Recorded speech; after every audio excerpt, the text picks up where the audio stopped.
Thanks, Neil. They're not photos. This is primarily a visual presentation, so I apologize to you guys that the screen isn't facing that way. And I'm thinking, if it's okay with you guys, I'm going to move this so that I'm not blocking the screen so much. And speaking of that book, there is one of those books is in the silent auction, and it includes a personalized signature if whoever wins that. So, and I'll be showing some pictures from the book I'm talking about in my presentation. So I guess I'll start by just the title of my talk is looking for Bartram's Lowcountry. So what does that mean to me as a visual artist? Well, I grew up with inspired by Bartram. The Travels was in our house. I saw those historic markers all over the Southeast on our family camping trips. And then in graduate school, I used the Travels and other things that Bartram and his contemporaries did as research, as source material for my research in landscape architecture, which was really an excuse to look at the pre-settlement Southeastern landscape. So it was a long time of getting to know the Southeastern landscape through Bartram. And then, so kind of about the time in the 90s when I was in graduate school is when I started painting and drawing Southeastern landscapes with that in mind. So to put this presentation together, I had like 300 different pictures I had to decide between. So I hope you guys have some time. It's going to take a while to get through. But I had to narrow it down, and rather than just show a handful and talk a lot, I'm going to show a lot of them and talk less. I think you'll find that we're going to be seeing these Bartram's Lowcountry, for me, was a place that was in often cases not yet influenced by the impacts of European settlement. It was a place that natural processes were still on display. It was also a place where settlement was happening and the landscape was changing. So the places I look for are where Southeastern nature has been conserved or preserved, such as in national parks or places in the landscape, as well as places where nature just keeps doing its thing, and it's going to look this way 10,000 years from now, just like it did 10,000 years ago, like on the beachfront. And then there are some places that are sort of reinvented as well. So I guess I'll start out with the way that John and William Bartram encountered the Lowcountry often was by boat. That's how they arrived at many of the places they went. So that'll be how my view starts as well. Where it's on a really cool 3-day boat trip on the Ossabaw Sound, and I got to experience what that was like. And it's being out in a gigantic, wide open space and appreciating the world from that view. And so this painting kind of gets at that, but it also shows you something of the great Southeastern Atlantic salt marsh, that landscape that's one of the most productive ecosystems in North America. Yet, of course, William Bartram didn't have much to say about it. In fact, he kind of sums it up that I estimate nearly 2/3 of it consists of low salt plains, which produce barilla, sedge, rushes, and etc. Yeah, that's it. That's all he gave to one of the most important ecosystems in North America. But that's okay. I don't blame him. In this view, there's really pretty much just one species of grass, Spartina alterniflora, and I guess it wasn't enticing for that reason. Certainly, it's enticing to all of us for the aesthetic experience of being in that landscape. So from that boat, again, in the Ossabaw Sound, I got to see some wonderful weather since it was hurricane season, and it wasn't as dramatic as what William describes when he's coming down early in the Travels, and it's stormy out on the water. But it was kind of that way. It's beautiful, and as the storm passed over, I started thinking about looking back at this painting. It reminds me of what he wrote and how it got calmer, and how he says, on the other hand, after the storm, nothing can be more sublime than the view of the encircling horizon after the turbulent winds have taken their flight and the lately agitated bosom of the deep has again become calm and pacific. I love the way he writes, of course. So that's how it got when we were out there. And about 15 minutes after it got calm, the no-see-ums swarmed out of the marshes, which he doesn't then go on to say, but that's an experience that you often find when you're out in the salt marsh particularly in the summer and in the evening when they just rise like a cloud, and those biting midges really make existence miserable. So as I captured the image that I used for this painting, I had my camera and I ran back to the car to keep ahead of them. But I'm not always so lucky. This one in South Carolina, and this is the kind of view we usually experience those waterways. It's from the edge of a highway, a bridge, or an abutment, as this one was near Edisto. But then here's a case where the no-see-ums really wanted to participate in the painting. I don't know if you can all see them, but it looks like the sky is full of birds, and those are no-see-ums, the biting midges that found a wet paint. And so this is a field painting, obviously painted on location, while it's very quickly because the sun is going down. While the other paintings I've been showing are larger paintings painted in the studio from photos. So that's the Hampton River out there. We're on Little St. Simons. Well, I am absolutely miserable, but I'm gonna finish this painting, doggone it. And man, it was horrible. You know, you try to keep moving, but they just get up under the sleeves. You're covered with deep, and they just lick it off. You know, it strikes me that Bartram doesn't write a lot about the bugs. There's a few places he does, and they must have been really bad because he doesn't talk about this experience very often. You know, he had it. They all had it. They're tougher people, probably. Another beautiful river, tidal river down near St. Mary, down near behind Cumberland Island, the Crooked River. Love that aspect when the tide gets really high in the marsh grasses and it just becomes one big surface with those patterns across it. And a smaller tidal channel, Buckhead Creek on the backside of Ossabaw Island. There was probably a landing here for the plantation called Middle Place on the island there. Not a place that Bartram went as far as I know, but a really cool experience to visit. And another scene a lot like that, also on one of the coastal islands, this time the Isle of Hope, where John and William Bartram visited Noble Jones's fortified plantation in the 1760s and arrived there to look out over the tidal creek that at the time was a navigable channel to see this view. This is not how it appears today. So this is a scene that I edited. I based it on what is really the actual landforms there, but today the Skidaway Causeway goes across the middle of that view, and it's all grown up in trees, and you don't see Pigeon Island way out there. And the little tidal channel, it's nowhere near this large anymore because it's basically it's cut off now. It's shriveled into just a little thing. It's really cool. It was really great to be able to work at Wormslow and do this view. This is a place you can see, there's a cedar tree growing right here, and that's one of the plants that likes to grow where the soil is more alkaline. On the coast, if you see cedars, there's often going to be oyster shells nearby. And in this case, that's true because this would have been a site that you could call an oyster midden or a shell midden, one of the many places that the indigenous people deposited all those shells as they feasted on the oysters out of that ecosystem. And Wormslow is a place like that, as well as this site on the backside of Little St. Simons Island.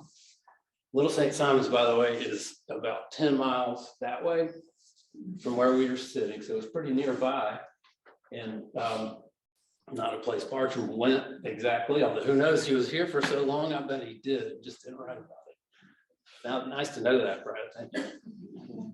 This is a really special and ecological environment niche as well. Bartram notices that when he's up near Sunbury, and he writes about finding heaps of or mounds of seashells, either formerly brought here by the Indians who inhabited the islands, or which were perhaps thrown up in ridges by the beating surface of the sea, possibly both of those circumstances.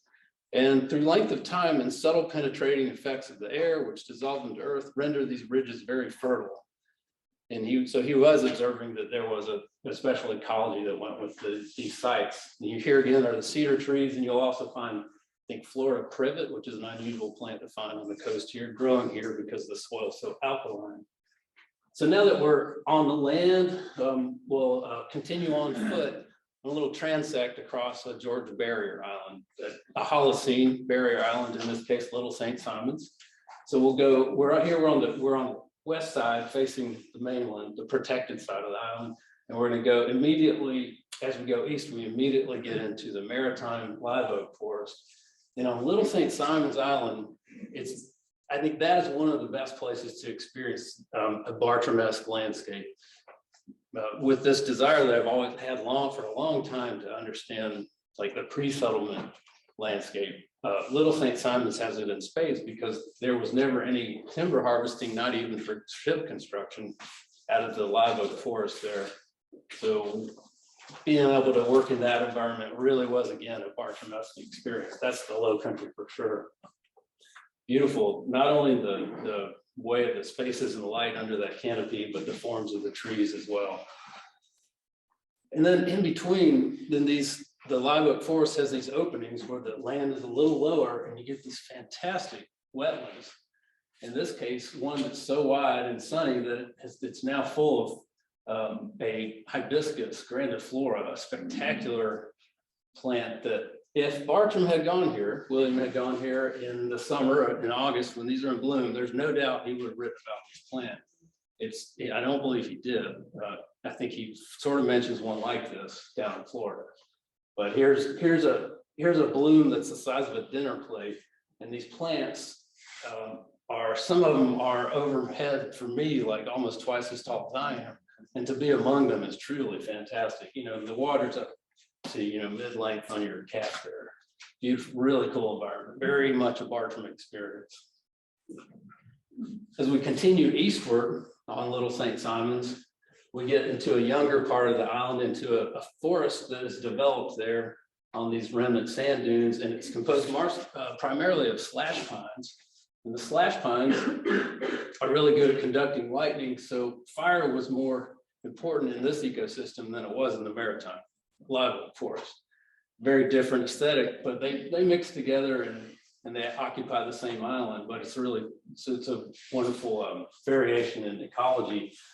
And I should also point out that this is also an old growth forest, just like those live oaks. So again, it was experiencing a landscape that was very much like Bartram would have.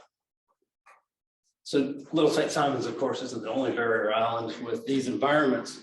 Another example would be a beautiful live oak forest on the landward side of Sapelo Island, a place Bartram did visit. Characteristic live oaks and all, but it's Sapelo and St. Simons, for that matter, which Brad mentioned earlier, those are Pleistocene islands, much, much older than Little St. Simons. And therefore, as you go eastward on those islands, you get into the interior rather than the slash pine forest. William Bartram did describe these longleaf pine flatwoods and savannas, which you still find today on Sapelo Island under management of the Georgia DNR, a fire adapted ecosystem. That would have been true on the Isle of Hope as well, back at Wormslow. Today, when you go to Wormslow and to the Isle of Hope in general, you'll have a hard time finding a longleaf pine. And I've yet to find one on St. Simons Island, driving around there as I look every time, even though that was a predominating ecosystem 200-300 years ago. Here at the Isle of Hope, they are restoring some of it, which is great. But I also went ahead and imagined what it would have been like there as John and William approached Wormslow itself, passing by this edge of the marsh where that longleaf ecosystem grades into the maritime marsh and maritime forest. Again, a fire adapted landscape. On Wormslow, there's another kind of wetland environment too. In fact, within this little swamp forest they have there is a poplar that's got to be the biggest poplar on the whole Atlantic coast. I mean, it's bigger than these tables by far. It's like being at Joyce Kilmer. I bet that tree was there when those guys came by. So that was very much a landscape of the Bartrams. Of course, it's also interesting that that tree is in this setting because the water table, the hydrology of barrier islands has changed so dramatically since Bartram's time, not only with extensive drainage everywhere, but also the aquifer dropping severely from all the towns and factories that pull that water out. So it's to be able to experience the kind of wetland landscapes that the Bartram saw across the coastal plain does take imagination, because things are just not nearly as wet as they used to be. So let's go back to Little St. Simons and continue our eastward transect with, now we have the slash pine forest behind us, and we're looking east out to the sunrise over the ocean, and ahead of us, after we get across this marsh, we get into this really curious shrubland, really interesting environment. This is a new part of the island, less than 200 years old, where but for some reason it's just kind of locked down in this state of shrubs like wax myrtles and vines like greenbrier. It's an impenetrable thicket to get through. And in between those areas are these interesting brackish wetlands with a whole different suite of species of plants attached to them, and lots of alligators. Also within that shrubland are these muley grass meadows, a really beautiful environment. And here you see flat top goldenrod bloom in the foreground with that tinge of red from the muley grass. And as we continue, we get to the dune environment, and I was able to capture the spectacular show of muley grass in full bloom at sunrise on Little St. Simons. And I just can't imagine why William Bartram didn't write about this phenomenon. It's just, as a botanical, as a botanically minded person myself, this is the kind of thing I can't resist. And I don't think he would have been able to not write about it had he seen it. Certainly think it should have been in the travels. Well, Little St. Simons is an only island with this wonderful interdune habitat. And this is the kind of habitat I was talking about that could have been just as, this is going to be this way 10,000 years from now. It's essentially changing on a day-to-day basis. So it's incredibly dynamic and yet timeless at the same time. There's a variation of that interdune habitat on Cumberland Island. Perhaps William saw that when he was there. And again, on Harbor Island up in South Carolina, there's wax myrtles and Gulf croton and the sea oaks making a wonderful garden-like arrangement there. Very botanical, if you ask me. One of the little quote I like Bartram's when he wrote about, after he just travels across St. Simons Island and arrives at the beach, I at length reached the strand, which was level, firm, and paved with shells, and afforded me a grand view of the boundless ocean. O thou Creator supreme, almighty, how infinite and incomprehensible thy works, most perfect and in every way astonishing. Lots of exclamation marks in that sentence. And I totally agree. I understand that sentiment. And having stood on these high dunes on the beach on Little St. Simons, looking out over 7 miles of beach and not seeing any sign of human development, except maybe some shrimp boats. That's truly a moving experience. And it's amazing you can actually have that experience on the East Coast anywhere. And this is one place you can do it. So let's continue up that beach, or around that bend and out beyond sight to the very north end of Little St. Simons. And here we are standing on the southern branch of the Altamaha, looking across to this light blue island out there, Sapelo, on the other side of the Altamaha Sound, a 5-mile distance. If you can see it, there's even a little white speck right there. That's the Sapelo Lighthouse, the only building you'll see in my painting, sort of see. And so this is that great river that is so prominent in the travels and in my imagination. So let's continue. Let's turn to the west and head upstream, with Little St. Simons on our left here. And somewhere in the background, perhaps over the horizon, is Darien, about 10 miles away, with that southern arm of the Altamaha at low tide. And still, amazingly, still in Little St. Simons, now we're halfway to Darien. Little St. Simons is a big, long island, but we're now so close to Darien that this is really about the dynamic part of the river, moving that sediment in and out on a tidal basis. and all within this great salt marsh of Spartina alterniflora. But I want to point out that sort of focal point of this painting is a little clump of shrubs back there on the edge of the island. That's a cedar that's growing in the remains of an old dike built by enslaved Africans, probably 250 years ago or so. And it's a sign that we're getting into that low country landscape I mean, everywhere we go in this part of the world, you're looking at some kind of impacted landscape. Not only was the landscape a commodity then, and it still is, but so were the people. And that's something to keep in mind. That's something I keep in mind as I look at the low country. So continuing upstream, now that Spartina, the grass that's now on the river is no longer Spartina, but that's actually sawgrass we see. And the water is pretty much mostly fresh water now. We're probably at a location above Darien at this point, above I-95. Well, technically this painting is in South Carolina. Let's just pretend that this is the Altamaha.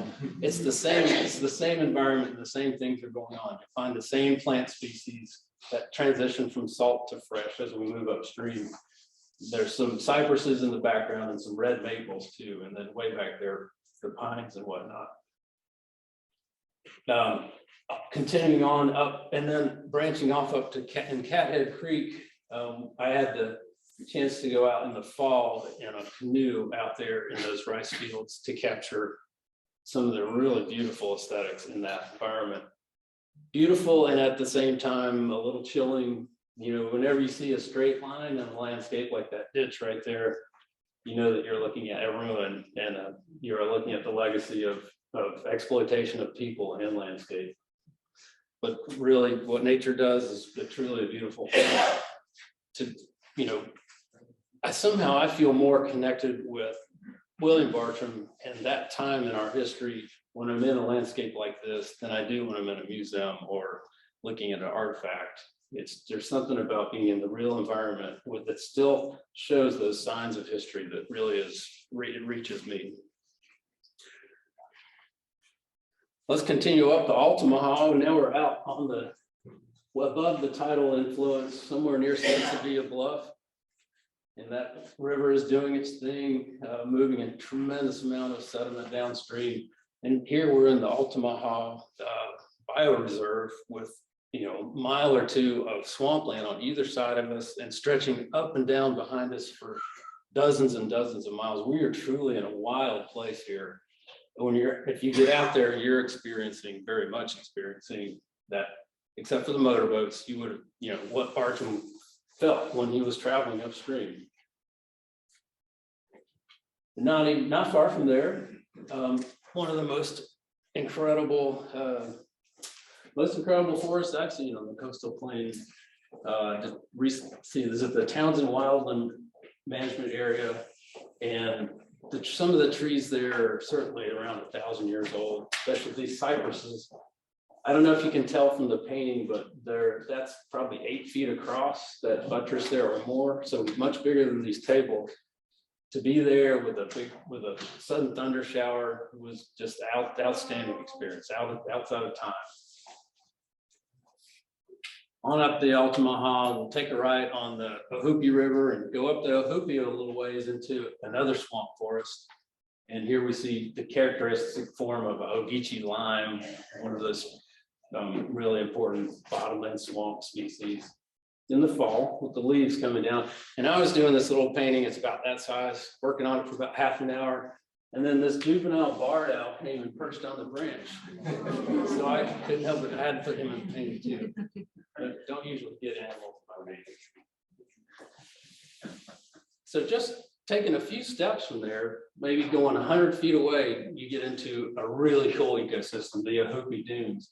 A lot like what a lot of us saw yesterday at Fort Barrington, these sand ridges that are on the east side of some of the important drainages in this part of the state. These are wind deposited sands, so there's no nutrition in them. They're very poor and they're very well drained. So you get a really interesting suite of plants that lives on them, like this turkey oak here, and you get gopher tortoises and indigo snakes, and sometimes the occasional longleaf pine, which you can see sticking up in the background. And that gets us into the longleaf pine ecosystem. Probably what the ecosystem Bartram spent more time in than any other as he traveled around the coastal plain. You know, there were 90 million acres of this at one time, Virginia to Texas, and today there's only, you know, a few thousand acres that would really suggest anything of what that original landscape is like. Moody Forest, near just off the Altamaha and near Baxley, is a great example of that. The best one in this area, in this part of the state.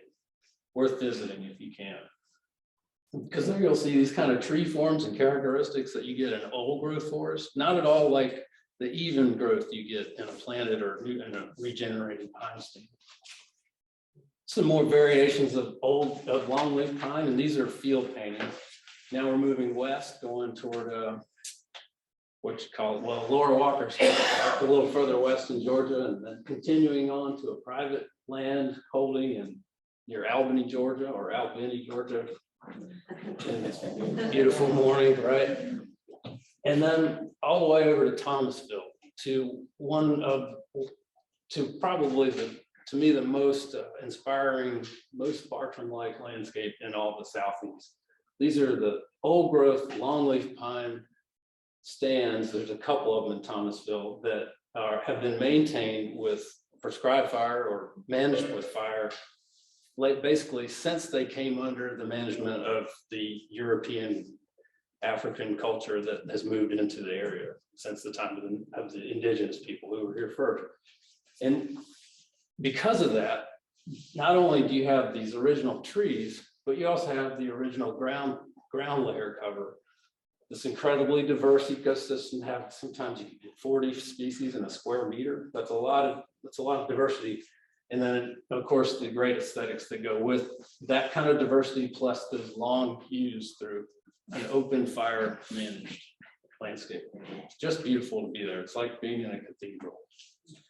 So that and another landscape southwest of there on the panhandle of Florida those are the two most, to me, the most Bartram-like experiences.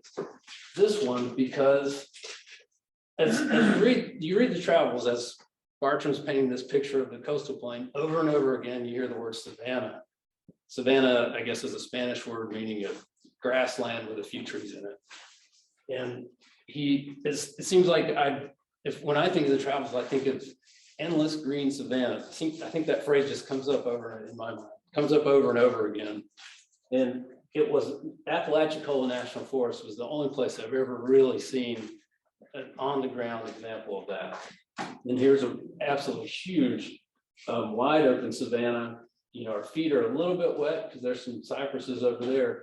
But then all around in the background is the longleaf pine ecosystem encircling these big spaces. And those are open flatwoods as well.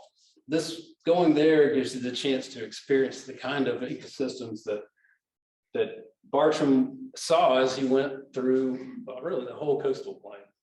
In fact, I love what he wrote right before he thought he was about to get killed by the Seminole who was, you know, between St. Mary's and Fort Barrington. So while I have this painting up, it may be proper to observe that I had now passed the utmost frontier of the white settlements on the border. It was drawing on toward the close of day, the skies serene and calm, the air temperately cool, and gentle zephyrs breathing through the fragrant pines. The prospect around, enchantingly varied and beautiful, endless green savannas, checkered with coppices of fragrant shrubs, filled the air with the richest perfume. The gaily attired plants, which enameled the green, had begun to imbibe the pearly dew of evening. Nature seemed silent, and nothing appeared to ruffle the happy moments of evening contemplation. Until the other. But what a beautiful description of that kind of coastal low country experience to be found on the panhandle of Florida. But since the Bartrams did not, John or William did not go to the panhandle of Florida for at least that part of it. They did go to the panhandle of Florida, but they didn't go to Apalachicola. They did, however, go through the green savanna just over the border in North Carolina, where they collected the Venus flytrap right from this very environment. So this is an example of a Bartram, a real existing Bartram landscape that they had gone through. That's not an old growth stand, nor was the last one, but the characteristics are the same. And it's because of the frequent use of application of fire that these landscapes maintain that aspect. So I don't know if I've run out of time or if I have a few more minutes. Do I have a few more minutes? Sure. Yeah, sure. Great. Then rather than stopping here and saying that I hope you enjoyed this, my vision of how William Bartram painted a picture of the Lowcountry, and this is as best I could do to complement that. I want to point out the fault that I have with Bartram, and in the travels and in general, he just doesn't say enough about fire. So the vast majority of the ecosystems he was in were fire maintained.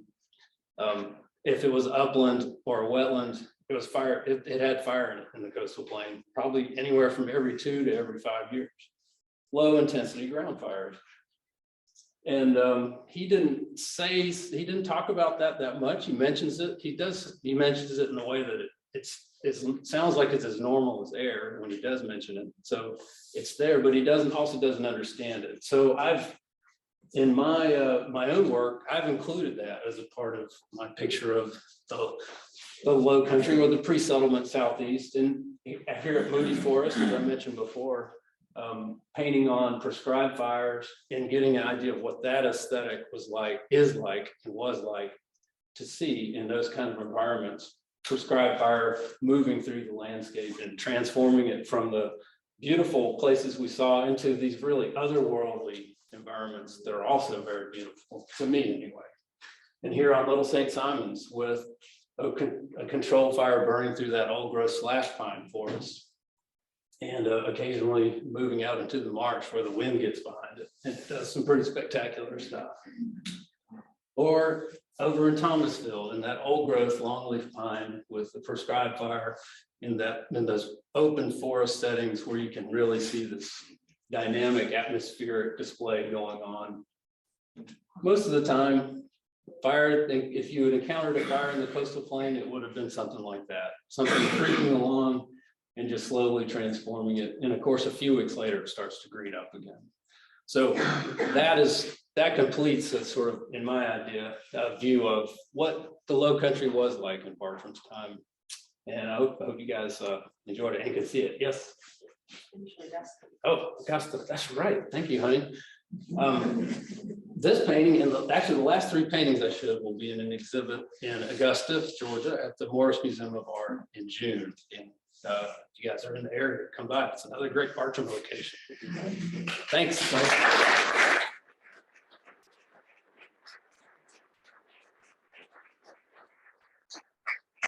Some really great photographs. I mean, honestly, that was a fantastic presentation, wasn't it? Yeah. If you're from Georgia, you ought to love it.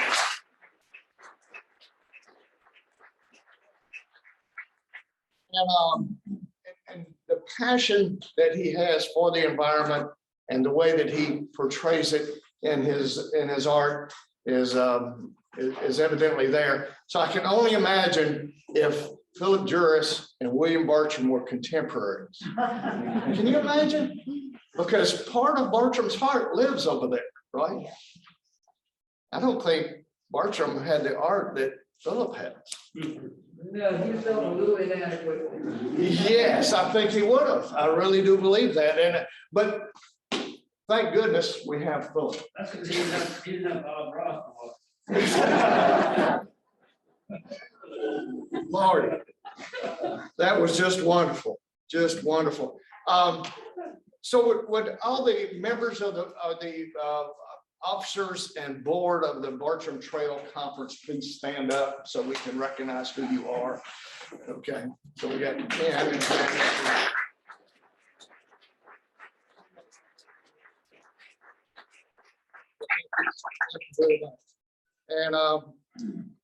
so let's take a 5-minute break. Everybody needs to go to the restroom. We've still got coffee, I think, and there's water up here. and we'll come back to you and we'll get on with our Tale of Two Williams. All right?